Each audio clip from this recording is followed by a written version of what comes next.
Hello friends, मैं हूं Aditya रोस्टा sir. अपने यूट्यूब चैनल पर सभी लोग का स्वागत है। आज से आपका क्लास 10 का क्रैश कोर्स चालू हो रहा है, ठीक है, जिसमें हम फर्स्ट चैप्टर से हम बात करेंगे। सबसे पहले फर्स्ट चैप्टर में कुछ फार्मूला के बारे में आपसे डिस्कस करेंगे, उसके बाद हम क्वेश्चन पर चलेंगे। चलिए पहले फार्मूला देख लेते हैं क्या होता है, ठीक है। जैसे हमें यूक्लिड विभाजन में क्या का प्रयोग करना है, ठीक है। जैसे हमें दो धनात्मक पूर्णांक ए और बी दिए रहने पर ऐसी अद्वितीय पूर्ण संख्या Q और R विद्यमान है कि जहां फॉर्मूला होगा a बराबर बी क्यू प्लस आर, जहां R के मान 0 से बड़ा और बराबर और b से क्या होना चाहिए, छोटा होना चाहिए, ठीक है। जैसे में किन्हीं दो धनात्मक पूर्णांक a और b के लिए एचसीएफ a, b गुणे एलसीएम a, b बराबर a गुणे b, ठीक है। परमेय संख्या के बारे में कुछ जान लेते हैं। ऐसे संख्या जिन्हें pq के रूप में लिखा जाता है, लिख सकते हैं, उन्हें हम क्या सकते हैं, परमेय संख्या कहा जाता है। जहां p और q क्या है, एक सभाज्य संख्या है। और जैसे परमेय संख्या के दशमलव प्रशांत या तो शांत दशमलव प्रशांत होता है या फिर अशांत आवृत्ति दशमलव प्रशांत होता है, ठीक है। या तो शांत होगा या ना अशांत आवृत्ति होगा, ठीक है। जैसे परमेय संख्या के पीक्यू का दशमलव प्रशांत कहलाता है यदि q के अभाज्य गुणनखंड 2 के पावर n गुने 5 के पावर m के रूप के हो। बी नंबर में देखते हैं, परमेय संख्या pq का दशमलव प्रशांत अशांत आवृत्ति दशमलव प्रशांत कहलाता है यदि q के अभाज्य गुणनखंड 2 के पावर n गुने 5 के पावर m के रूप के न हो। माने कहने के लिए इसका मतलब होता है शांत होने के लिए 2 के पावर n गुने 5 के पावर m का रूप का होना चाहिए, ठीक है। अशांत आवृत्ति होगा कब, जब 2 और 5 छोड़ा के कोई दूसरा अंक चला तो वह होगा अशांत आवृत्ति, ठीक है। और कुछ और डिस्कस फार्मूला कर लेते हैं आपको समझाने के लिए। जैसे आप समझ लेते हैं फार्मूला क्या, यहाँ पर देखते हैं a बराबर बी क्यू प्लस आर, जहां r के मान 0 से बड़ा और b से क्या होता है, छोटा होता है, ठीक है। तो a को हम बोलते हैं भाज्य, b को भाजक, q को भागफल और r को हम शेषफल बोलते हैं ना।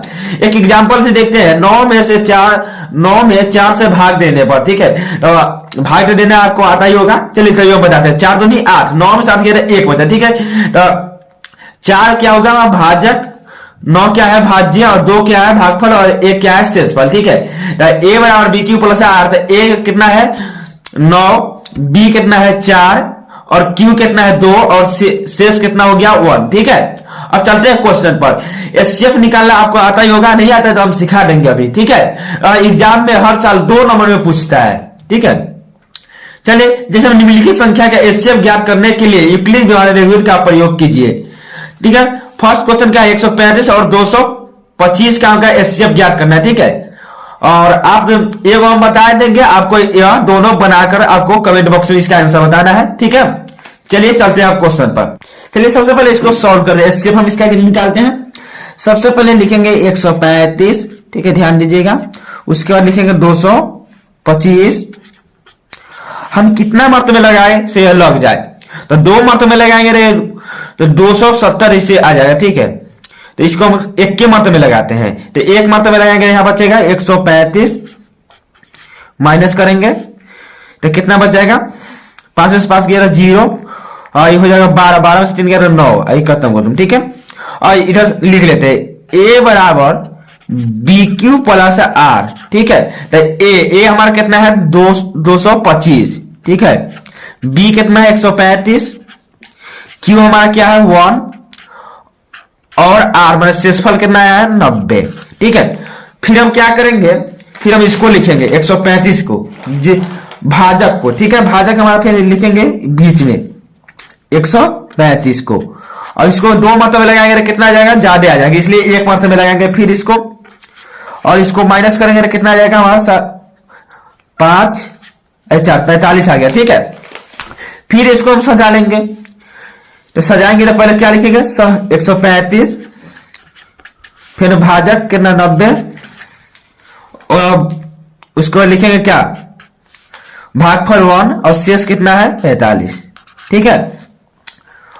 अब फिर क्या करेंगे, फिर भाजक को लिखेंगे, तो भाजक हमारा 90 है, तो 45 गुना 90, यह पूरा से पूरा कट गया, ठीक है। अब फिर लिखेंगे क्या, पहले भाज्यों को लिख लेते, भाज्य हमारा कितना है 90, उसके बाद भाजक लिखेंगे 45, उसके बाद भागफल क्या है 2 और शेष कितना है कुछ नहीं तो 0, ठीक है। तो एचसीएफ हमारा कितना आ जाएगा, एचसीएफ हमारा आ जाएगा 45। ठीक है, यही क्वेश्चन 2 नंबर में एग्जाम में पूछता है, हर साल पूछता है। ठीक है, आप लोग बनाइएगा और आगे चलते हैं नेक्स्ट क्वेश्चन पर। ठीक है, क्वेश्चन देखेंगे एग्जाम में पूछा जाएगा, दर्शाइए कि कोई भी धनात्मक विषम पूर्णांक 6q+1 या 6q+3 या 6q+5 का रूप का होता है जहां q कोई क्या है, पूर्णांक है। ठीक है, यहां सॉल्व किए हुए आपको सिर्फ समझना है। माना कि कोई धनात्मक विषम पूर्णांक a b बराबर 6 दे दिया है। ठीक है, जहां r का मान 0 से बराबर और b से छोटा होना है, तो b से छोटा होगा तो r का मान क्या होगा, 0 1 2 3 4 5। ठीक है, कहेंगे 6 से छोटा वाला है तो हम 5 तक रखेंगे। बेन r के मान सबसे पहले 0 रखेंगे तो 6q, यहाँ r है तो r के यहाँ पर 0 रखिए तो 6q। इसमें से क्या क्या किए, कॉमन लिए, 2 कॉमन लिए। ठीक है, फिर इतना गुना करेंगे तो फिर इतना चलेगा। ठीक है, आगे वेन r के मान क्या रखेंगे, 1 रख दे, a बराबर 6q+1, फिर r के मान क्या रखेंगे, 2, तो 6q+2, फिर इसमें से कॉमन ले सकते हैं, 2 ले सकते हैं, तो 2 कॉमन लेंगे तो बचेगा 3q+1। फिर r के मान क्या रखेंगे, 3, तो a बराबर 6q+3, फिर r के मान क्या रखेंगे, 4, तो a बराबर 6q+4। इसमें से भी कॉमन 2 लेंगे तो क्या बचेगा, 3q+2। फिर r के मान क्या रखेंगे, 5, तो a बराबर 6q+5। ठीक है, लास्ट में लिख देंगे अतः कोई भी धनात्मक विषम पूर्णांक 6q+1 या 6q+2 या 6q+3 या 6q+4 या 6q+5 का रूप का हो सकता है। 3 नंबर क्वेश्चन क्या है, एग्जाम में तो पूछेगा ही। अभाज्य गुणनखंड विधि द्वारा 26 और 91 का एचसीएफ और एलसीएम निकाले। ठीक है, तो इसको सबसे पहले हम इसको 26 का अलग अलग निकालेंगे। 26 का पहले निकालते हैं, तो 2 से लगाएंगे 13, फिर 13 से लगाएंगे 13 कम 13, फिर 91 की निकालते हैं, ये कैसे लगाएंगे, 7 से, तो 13 मरतबे में लग जाएगा, फिर 13 कम 13। ठीक है, तो यह 26 का अभाज्य गुणनखंड, तो 26 का अभाज्य क्या है, तो 2 गुने 13। 91 का अभाज्य गुणनखंड कितना है, तो 7 गुने 13। इन दोनों में आपको कॉमन क्या मिल रहा है, 13 मिल रहा है। इसका एचसीएफ क्या हो जाएगा, हुआ, इसका एचसीएफ हो जाएगा, एचसीएफ बराबर कितना हो जाएगा, 13।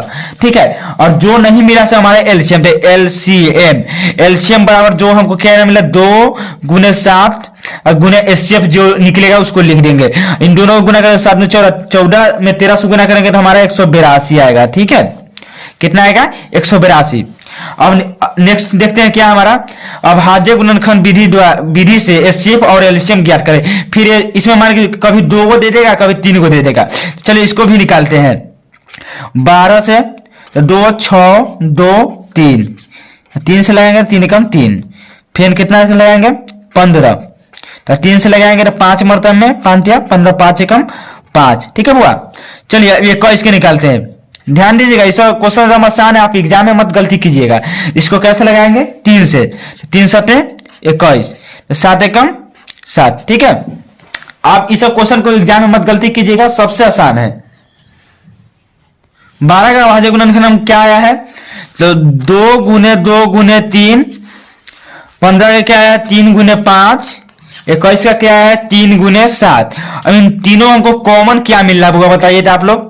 तो इसमें कॉमन हमारा 3 है, यहां पर 3 मिल रहा है, यहां पर 3 मिल रहा है। एचसीएफ कितना हो जाएगा, एचसीएफ बराबर हो जाएगा 3 और एलसीएम। ठीक है, जो मिला एचसीएफ हमारा 3 लिख दिया सबसे पहले। कौन नहीं मिला, हमको नहीं मिला है, 2 गुने 2 5 गुने 7। ठीक है, तो तीनों 6 6 दुने 12, 12 बचे 7, 7 में 7 से गुना करेंगे कितना आ जाएगा, यह आ जाएगा हमारा 420। यही आंसर हमारा। ठीक है, यह एग्जाम में पूछेगा हुआ, ध्यान रखना। ठीक है, वीवीआई क्वेश्चन है।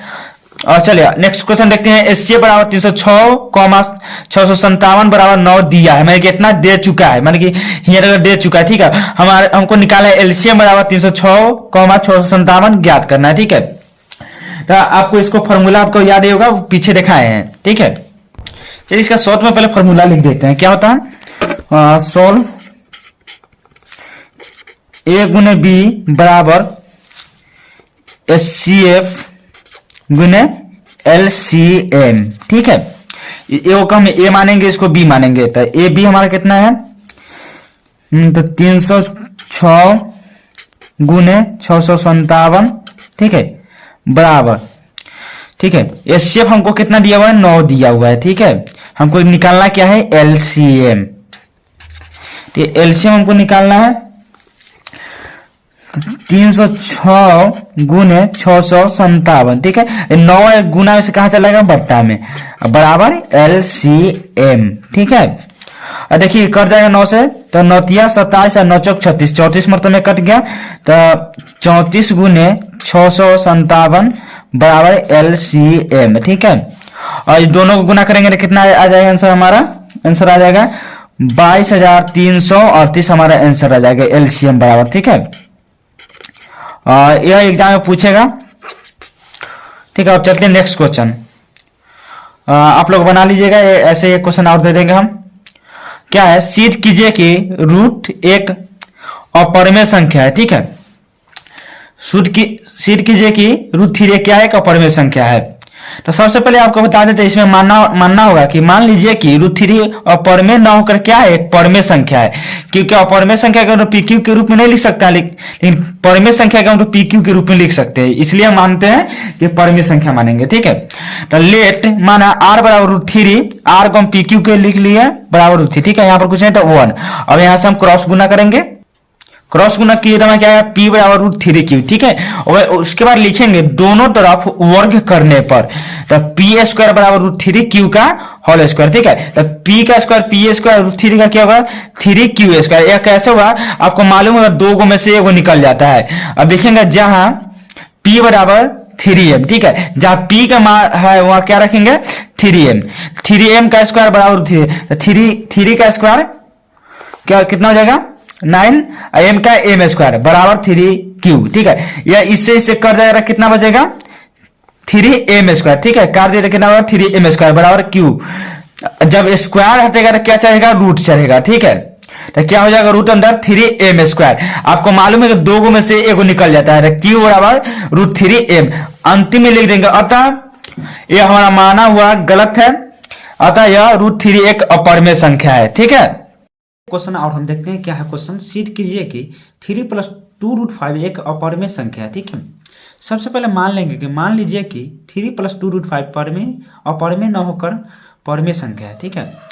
लिखेंगे आर बराबर 3 + 2 रूट 5 और आर का पी क्यू के रूप में बदल दिए यहाँ पर 3 + 2 रूट 5, ठीक है। और प्लस में इधर आएगा माइनस में आएगा, ठीक है। तो बच जाएगा 2 रूट 5 इधर, और इसका हम बनाएंगे क्या, भिन्न का घटाव। तो भिन्न का घटाव बनाएंगे क्या होगा, एलसीएम क्यू का क्यू, पी में तो पी ऐसा करेंगे 3q, ठीक है। जो 2 यहाँ पर गुना में है, देख रहे हैं 2, यह क्या कहाँ चला जाएगा बट्टा में, ठीक है। तो बचेगा p - 3q/2q बराबर रूट 5। अंतिम लिख लेंगे, अतः 3 + 2 रूट 5 एक अपरिमेय संख्या है। हमारा माना हुआ गलत था कि यह है परिमेय संख्या, ठीक है। आपको एग्जाम में 2 नंबर देगा, ठीक है। मिलेंगे फिर नेक्स्ट वीडियो में, बाय बाय। ऑब्जेक्टिव के साथ।